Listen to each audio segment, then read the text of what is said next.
Okay, apparently I was talking about this. And apparently since I gave the break, I have come to a certain concluding point. Maybe it will be appropriate to talk about its enormous consequences. The consequences were enormous. Actually, what we are facing here is nothing else than a certain theory, a new theory, completely new. And if you like postmodern theory, without Althusser even knowing it, I guess, okay? Althusser was trying to develop this by making a reference to Marx's own texts, okay? And his claim was that actually Marx was saying this, okay?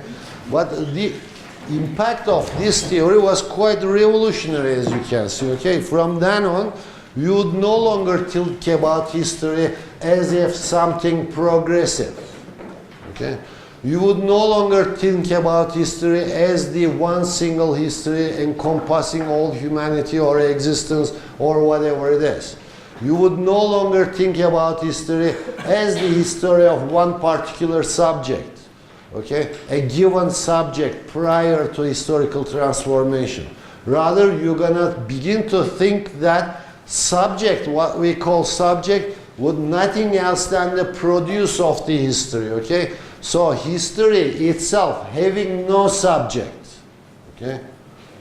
History itself having no subject, and worse still, actually, this taking away all the possible meanings you can attribute to the history, okay? Without any certain goal. Since there are no subjects in history, or a given particular subject, but only subjects, a multiplicity of subjects, okay, you can no longer attribute history any certain goal, okay?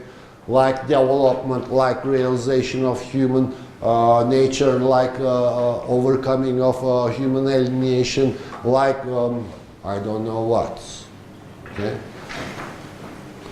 The course of history, which means cannot be determined prior to the events as well. Later on, in his last writings actually, he would develop an aleatory theory of materialism. Aleatory meaning gamble, okay?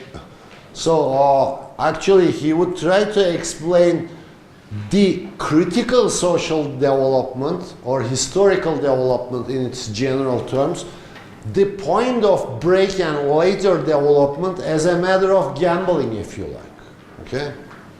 So that was quite important. Actually, for the first time, introducing the idea of what we today call contingency, if you like, okay, into the history. A history which was, up until that time, was conceived of a bunch of necessary relations, you know?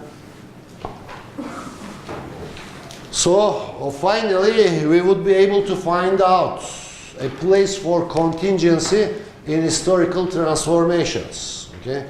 Finally, we would be able to write down history is separate of the tiny little entities, social entities, okay?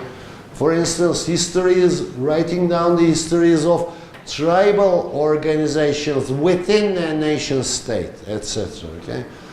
Prior to this, you would understand the tribal existence only in relation to the history of the nation state.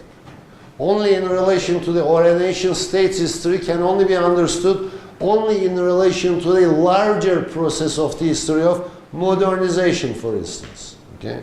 Which was true and true Western. Okay. Now, from then on, it turned out to be possible to write down histories of different segments as well, different instances. Okay. That was Althusser's one of the, if you ask me, I'm not sure if this view is shared by the others, but if you ask me, one of the most important contributions, okay? In his critique against Hegelianism in Marx, okay, he developed a certain specific conception, if you like, postmodern, radical conception of history, okay? That was a positive contribution, I guess, done by him.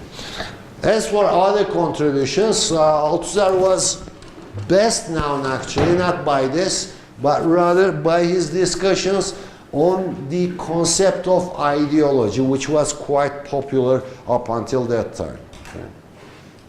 Up until the time Michel Foucault began to develop a rival concept, discourse, to replace the concept of ideology. Okay. So what the concept of ideology involves, that concept is actually very old concept, began to develop even earlier than Enlightenment itself, but some of the Enlightenment thinkers began to be referred as the ideologues, okay, implying that they are capable of developing ideas, okay, and later on ideology began to be associated with the socio-political process of Napoleon's coming to power, therefore acquired a political meaning. Okay.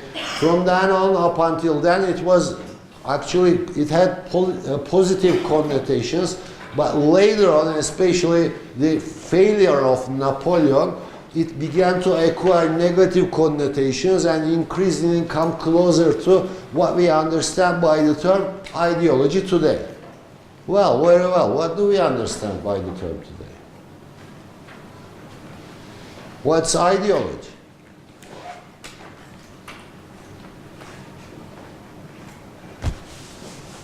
Huh? Okay, let's conduct a little survey. We don't have much time. I'm waiting for answers. What do you understand by the term ideology? Maybe a necessary illusion. A necessary and at the same time an illusion. Okay, do we all share this view of ideology?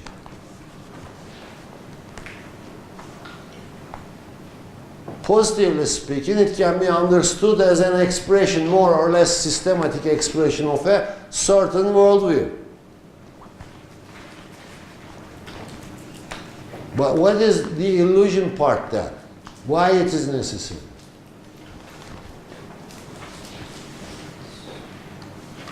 Is it necessary? Do we act always ideologically in our lives?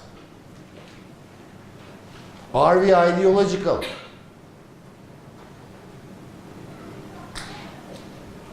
What does it mean that we are ideological? Does it mean that I am acting according to the certain principles imposed upon my acting by a certain ideology?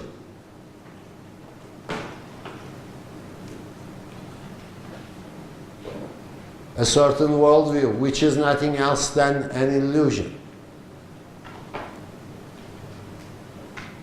Okay, come quick. So you don't understand anything at all by the term ideology, it appears. You don't understand anything. Okay. Ideology here actually means an expression of a certain worldview in a rather more or less systematic fashion. But it is necessary, okay, that part can wait, but it's at the same time an illusion. Why it was an illusion? You now are familiar with the discussions Lukács developed, Hegel developed, etc. That the spirit in its concrete totality divides itself into two, okay? That in these two, especially during the within the Hegelian analysis of enlightenment, pure insight penetrating into the integrity of the spirit or unity of the spirit based upon faith, so that establishing the difference, its own difference from what faith is, okay, and then occupying a certain portion of spirit's totality, which means that pure insight can never grasp the spirit in its totality, but only partially, okay? So Lukácsian argument that social classes, especially prior to capitalism, can only grasp the concrete totality of the society only partially from their own point of view. Why before capitalism? Simply because before capitalism it was not possible to see the society and complexity of the social relationships in their totality. So any worldview, any program, if you like, that would be developed by one of those classes would be necessarily a misrepresentation, or at least a partial representation of the concrete totality. Okay? That was why it was an illusion. As for why it is a necessary illusion. Okay? Simply because each entity, whether it's an individual or a portion of the social whole, a social class, or whatever it is which is capable of presenting itself as a certain body within the whole, as a certain specific body within the whole, should necessarily occupy a certain place within the structure of the whole, and should necessarily interpret what the whole is from its own point of view. Okay? And as this interpreting is necessary, ideology turns out to be a necessity. Okay? On the other hand, as this partial point of view is biased, ideology turns out to be an illusion. An illusion is not coming simply from its being biased, but rather it's coming from the connection between its being biased and its claim to represent the totality. Okay? At the same time. Fine. Therefore, it's an illusion, a necessary illusion, a very good definition of ideology. Then, any more or less systematized expression of the totality which does not correspond to the truth of the totality can be considered as an ideology. Okay? Now, of course, we are talking about expressions, therefore ideas. So ideology contains ideas and their relations with each other. Okay? Being the expression of the partial experiences pertaining to the group, okay, producing that ideology.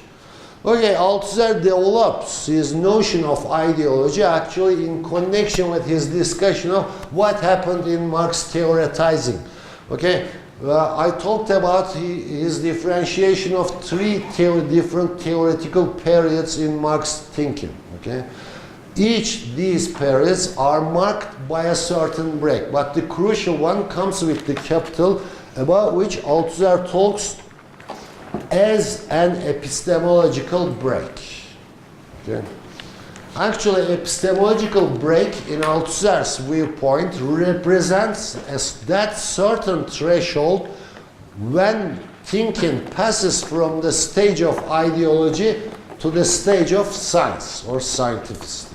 You know, being a Marxist and a loyal Marxist, and being a critic of the influences of Hegelian thinking in Marx's own writings, okay, he was actually trying to show how Marx did achieve this epistemological break, okay, from ideological Hegelian influences to establish a scientific dialectical materialism.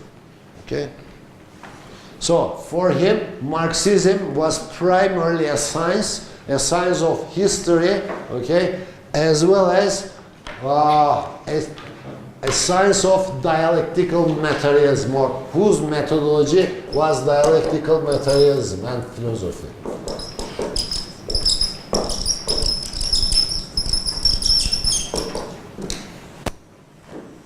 Now, for Althusser, the passage, that epistemological break, historical break, okay, this epistemological break represents a jump, actually, a jump in the mode of thinking, okay? It is a break in the sense that it no longer depends upon what comes earlier. Rather, it organizes its own content according to completely new principles, okay? And this new principle was primarily for Althusser the discovery of the objects of knowledge for a certain field, okay?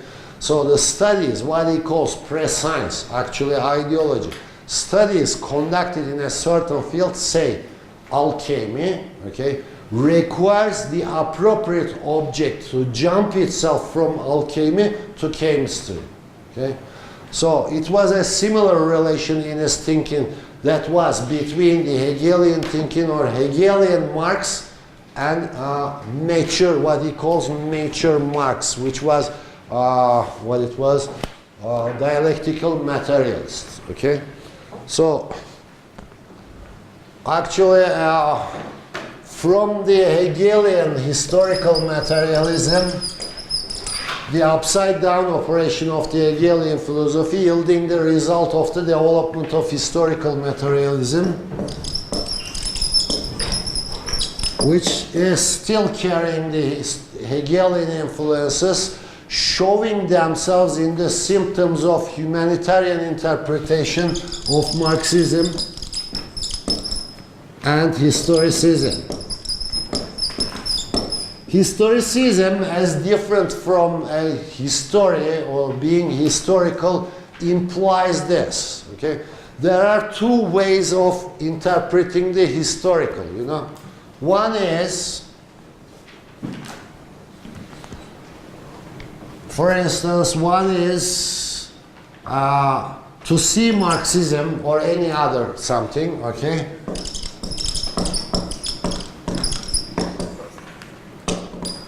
As dealing with the problems of history. Okay? So history is recognized here, and for instance, all the elements began to be evaluated in their historical relationships with other elements. Okay? So for instance, the discussions pertaining to the modes of production, one following the other, has been presented in this fashion. Okay? So modes of production means are conceived as historical. On the other hand, there is another argument, however, which makes, in Althusser's conception, the historicism, rather than interpretation of history, to see Marxism as a product of history itself. Okay?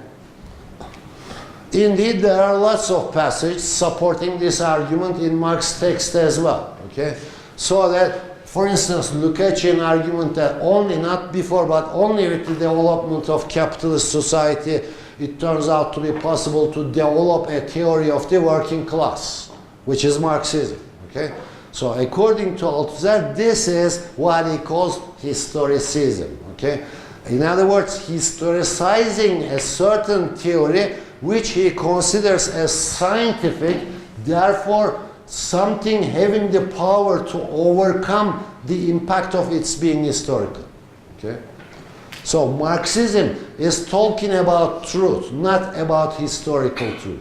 You know, if we follow, for instance, that historicism in Hegel, we'll find out that, for instance, you know, there was sense certainty. This was the historicism according to Althusser. Seeing understanding as a product of history itself, if you like, okay? Perception and understanding and self-consciousness and consciousness and reason. Now, the point is this. For instance, all of them, sense certainty, perception, understanding, self-consciousness, consciousness, reason, etc., all of them are certain appearances of the spirit. In other words, all of them are spirits, okay? Emerging or showing themselves at different stages of its historical development. But consider here this now, okay? Now, what the reason says is much more advanced than what understanding says.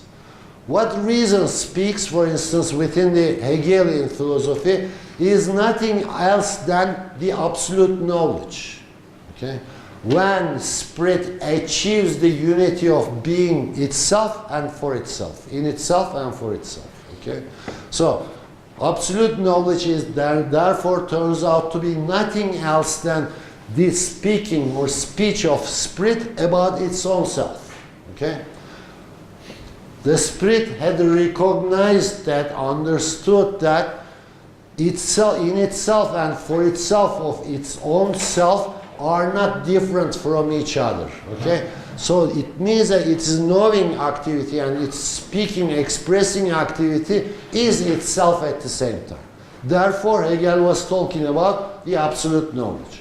Yeah, it means that spirit at the stage of reason is much more superior than the spirit at the stage of understanding. You know, at this stage of understanding, the self-alienation of the spirit is still continuing, so that spirit or understanding can only partially approach to the problem of knowing from the point of view of the subject confronting an object. Okay? And as Kant did said, never succeeding in arriving at the object.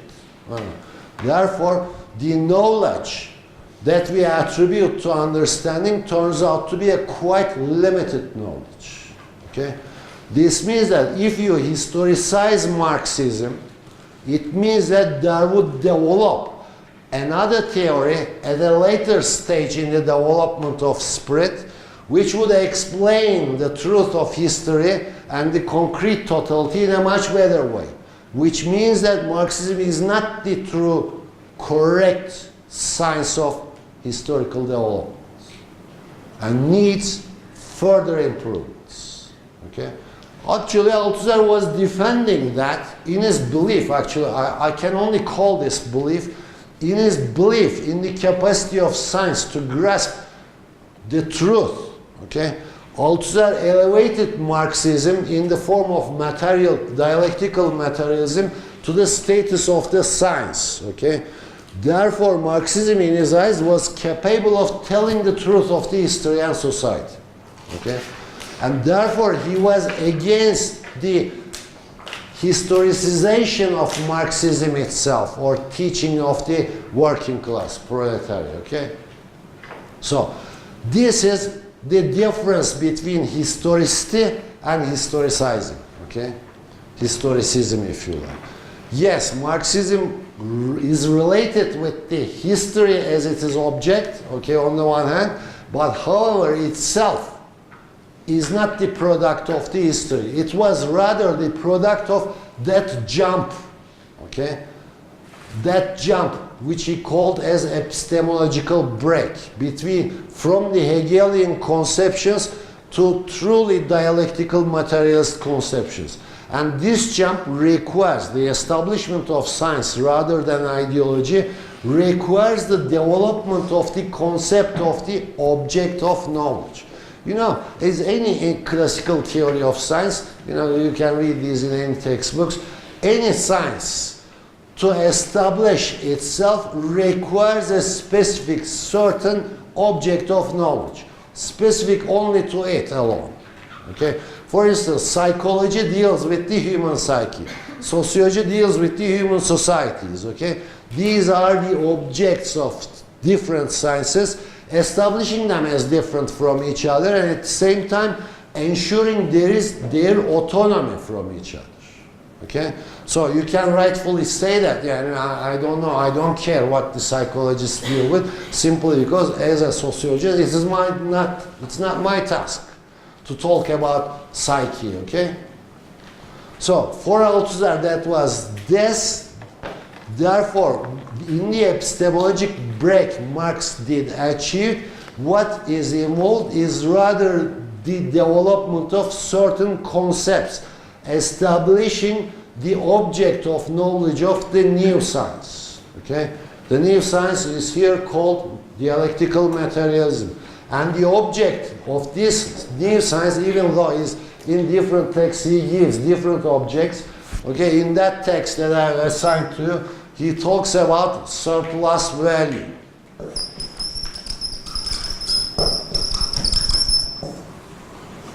Okay, neither of the terms were new, and they were in current usage before Marx. Okay, the so-called political economists, they are very famous. If you read any Marxist literature, you can come across with their names: Adam Smith, I don't know what, Ricardo, etc. Okay, these were recognized by Karl Marx as his predecessors in the field of political economy. And you know, one of the most important books, and the subtitle of Capital as well, a contribution to the critique of political economy.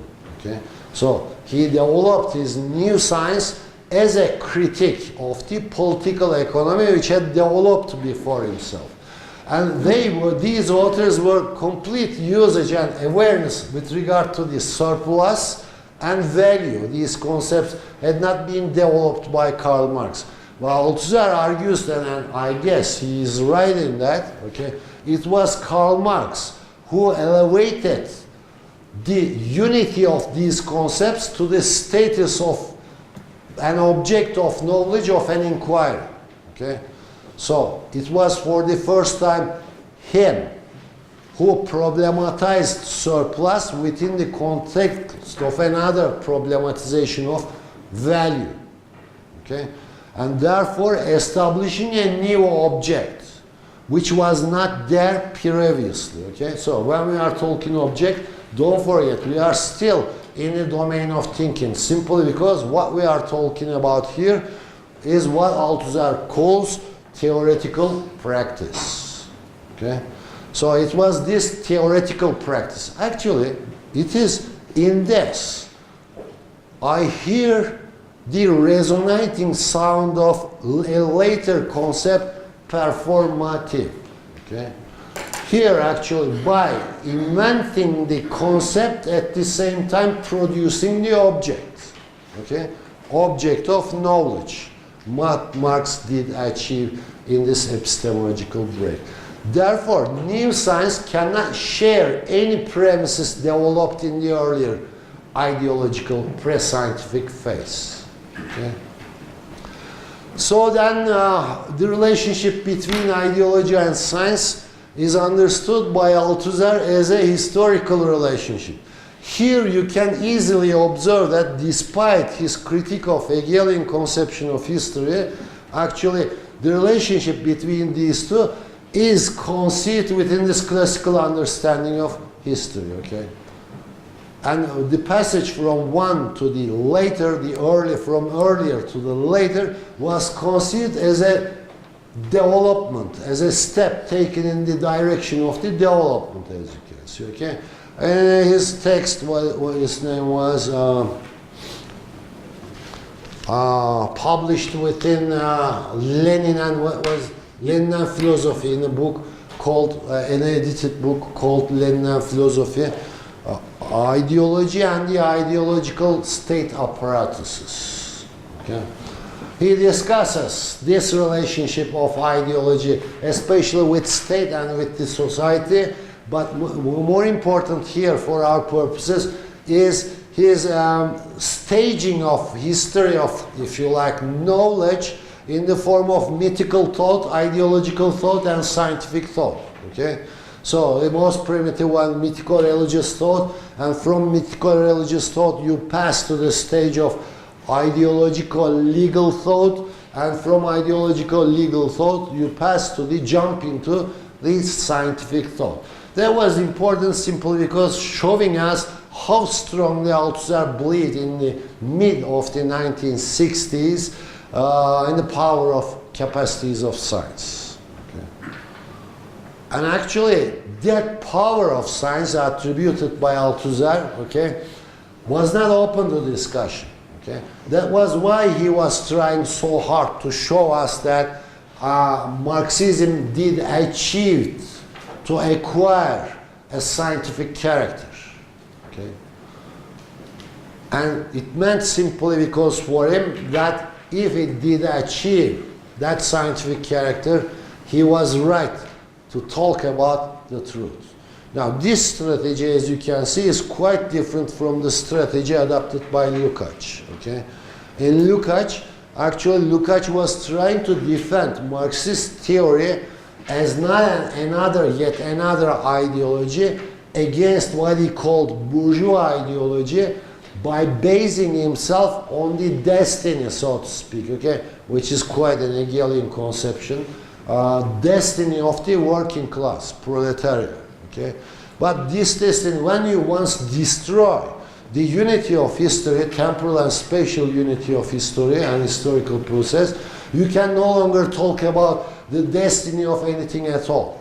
Okay? You can only talk about processes, and Althusser's term for this was this: non-anthropomorphic processes without having any telos. Okay? Processes of change. All we can talk about Now this time multiple processes of change, each one having a tendency to proliferate in itself, okay, and without having a certain telos. In other words, without having a pre-given end. Okay. That was quite difficult to conceive and actually quite difficult to put in practice when you conduct a research, for instance. Okay. Let's be warned about it. Okay.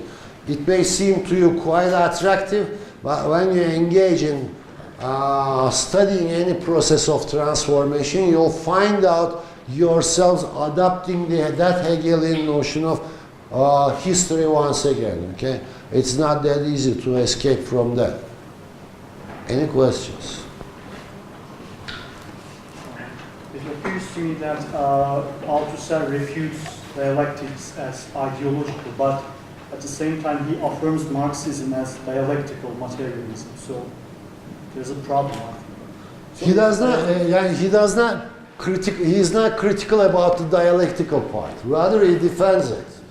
But he is critical about the historical part. So there are two couples of concepts here. Okay, one is historical materialism, the other one is dialectical materialism. Okay, Althusser tries to defend Marxism as dialectical materialism, in contrast to Marxism's interpretation as historical materialism. But doesn't dialectic implies a certain kind of telos in itself? In itself, I guess not. If you take away the subject from the dialectical process, okay, if you do not operate with a pre-given subject, you wouldn't have neither the unity nor the continuity of the historical transformation. Okay? Simply because each and every process, it will mean that each and every process which marked in its difference through a break from the other processes, okay, is up to produce. To what degree, nobody knows. Ought to produce to a certain degree subjectivities. And ideology is being a necessity here, turns out to be related with this problem of what later would be called as subjectivation. Now, the interesting point, there are two interesting points in this argument.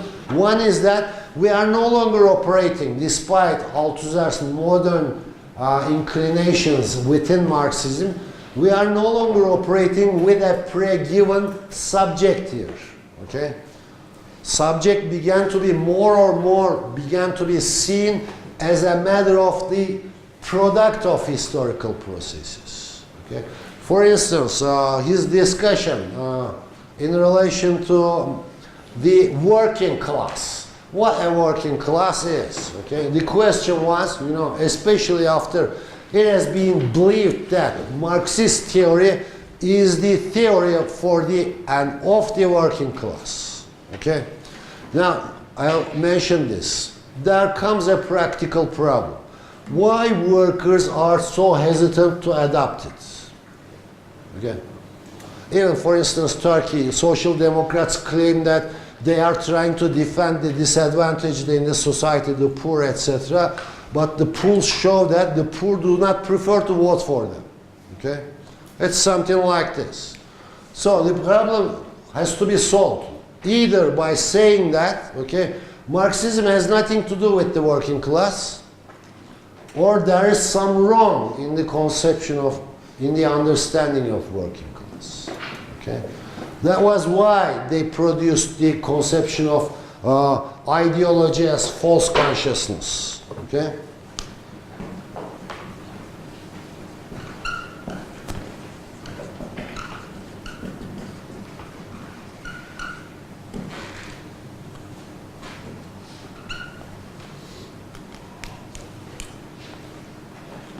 In the meantime, I forgot the question.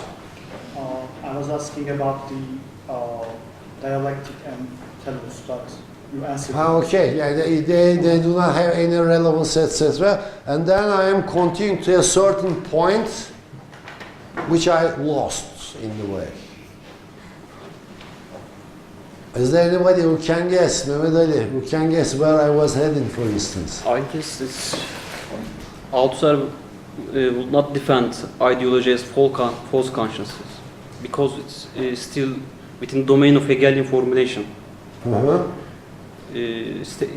was talking about that practical problem. Yes, and that will lead us to ideological state apparatus of state or.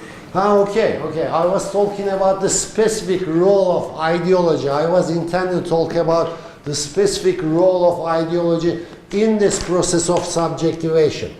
Okay. Now the subjects from then on, therefore, would be considered as not given. Okay. So one needs to give an explanation about the dynamics of subjects coming into being, into history, if you like. Okay. So that was related. Yeah, I remember now. That was related with the discussion of what a working class is. Okay.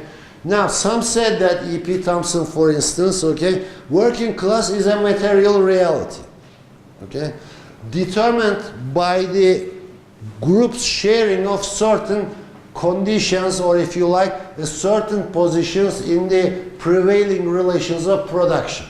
Okay. So you can go out there and find out the members of the working class, and you can communicate with them, you can ask questions about them about anything at all you like, their political preferences, etc. So, his was Mehmet supports in that discussion E.P. Thompson's position. His position was to defend the material existence of the working class. Okay? But Althusser was adopting, in his discussion with E.P. Thompson, was trying to adopt an alternative path, okay? For him, for the working class to form itself as the subject in historical transformation, okay? In other words, to come into being and play an active role in the historical transformation, material existence of the working class turns out to be not enough. Okay? It is not enough. So this, in terminology, is called the material existence of the class is called class in itself. For Althusser, for a social class to elevate itself to the status of being a subject of historical transformation, okay, the subject was not given. So class in itself, or the material existence of the class or working class, is not enough for the working class to play the role of the subject in historical transformation. In other words, practically speaking, to make the revolution necessary in the passage from capitalism to socialism. Okay? So, for that class, okay, what needs to be done is to carry itself over to the states of being class for itself. Okay? So, class in itself actually cannot act in history as a subject, meaning cannot make any revolution at all. Okay?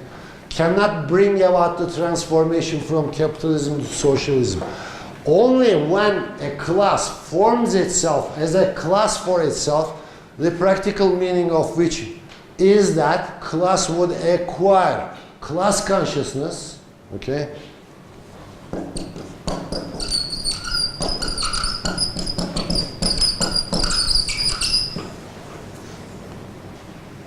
It can play the role of the subject. Okay, so it is a matter of question, is a matter of not operating on a ready-made given subjectivity of working class, and this issue, as you can understand, was important in developing tactics and strategies of political struggle, okay? So that what is needed is to transform this class from class in itself to class for itself by endowing that class with class consciousness, practically speaking, with the Marxist theory. Okay? So without this, you wouldn't expect any revolution at all from working class. Okay? Contrary to the views, economic views and interpretations, or scientific this time, another danger Althusser tries to struggle, even though he claimed Marxism as science, Okay, scientism turns out to be another danger in his discussions, actually, which was prevalent during the time of Second International. You know, if Marxian theory was right, if the collapse of capitalism is brought about by the internal contradictions of capitalism, then why to struggle? Why to find out, try to organize the political party of the working class and engage in political class struggle with the bourgeoisie or whatever the forces dominating the society, okay? So, yeah, you can simply sit and wait historical process to undergo its own transformations. Historical process here presented as, and the transformation of history presented as a necessity embedded in the history itself. So it would not need any political party or any struggling group to bring about change in history and society. Ama Marksizmle ortalıkta çıkaramayız bence ya. Yani tarih oraya akmıyor. O zaman ben de soruyorum. O zaman neden klas politik? Madem tarih oraya akmıyor, o zaman ben neden klas politik sarkıyor Yani Marksizmde bu örgütlenmenin daha developed bir yere vardığına dair bir iddia var mı? Oradan onu aldığımız zaman... Yeah, of course. He was exactly defending this requirement or necessity of forming a political party as the vanguard of the working class in its political struggle. He was trying to defend it against the Second International communists, okay, who were claiming that historical, for instance, Pollock later on began to work with Frankfurt School, or Karl Kautsky were defending that Marxism was a science, that's all right. So in that they were operating with what Althusser thought. There was no problem. But if it was a science, and if it was speaking of the truth of historical transformation, then there is no need, there would be no need specifically to try to organize a working class vanguard that would lead the class into political struggle. But at the same time, he's saying that, as far as I can see, socialism is inevitable. Yeah, socialism is inevitable. That's the point, exactly. Now, socialism is inevitable. Well, how do you know it? Simply because historical process is on the work to its future development, okay? So, whether you struggle for it or not, okay? Socialism is brought about, will arrive, if you like, out of this is what Marx was saying, don't forget, not Kautsky or anybody else, out of its internal contradictions, okay? So, actually, this making struggle as a special extravagance, okay? You can sit there and wait history to realize itself, okay? Then the internal contradictions squeezing capitalism more and more with every new coming or emerging crisis, and finally bringing about its collapse, okay? You wouldn't need any class struggle for this to happen, if history would necessarily realize, if history has an aim to realize, if history has a pre-given determined course to pass through, okay? But when, as Althusser, you destroy this integrity, totality of history, you take away from history the idea of telos, aim, what he calls teleological thinking, okay?